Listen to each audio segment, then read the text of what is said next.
సర్వేభ్యో నమస్కారः. శ్రీమద్ విరాట్ పోతులూరి వీర బ్రహ్మేంద్ర స్వామి వారి పాదపద్మములకు నమస్కరించుకుంటూ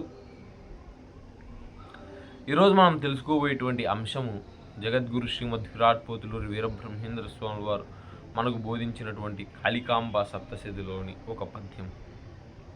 తల్లిదండ్రి గురుడు దైవమ్ములందున, తల్లిదండ్రి గురుడు దైవమ్ములందున, తల్లి పూజ ముఖ్య మెల్లరకును, తల్లి పూజ ముఖ్య మెల్లరకును, సృష్టికంతటికిని స్త్రీ ప్రధానము కదా, సృష్టికంతటికిని స్త్రీ ప్రధానము కదా, కాళికాంబ హంస కాళికాంబ. తల్లి తండ్రి గురుడు దైవస్వరూపులు అయినప్పటికీ ముందుగా పూజించేది తల్లికే. ఆ తల్లి యొక్క గొప్పతనాన్ని స్వామివారు వివరిస్తున్నారు. తల్లి పూజ ముఖ్యమెల్లరకు, ముందుగా పూజించవలసినది తల్లికే.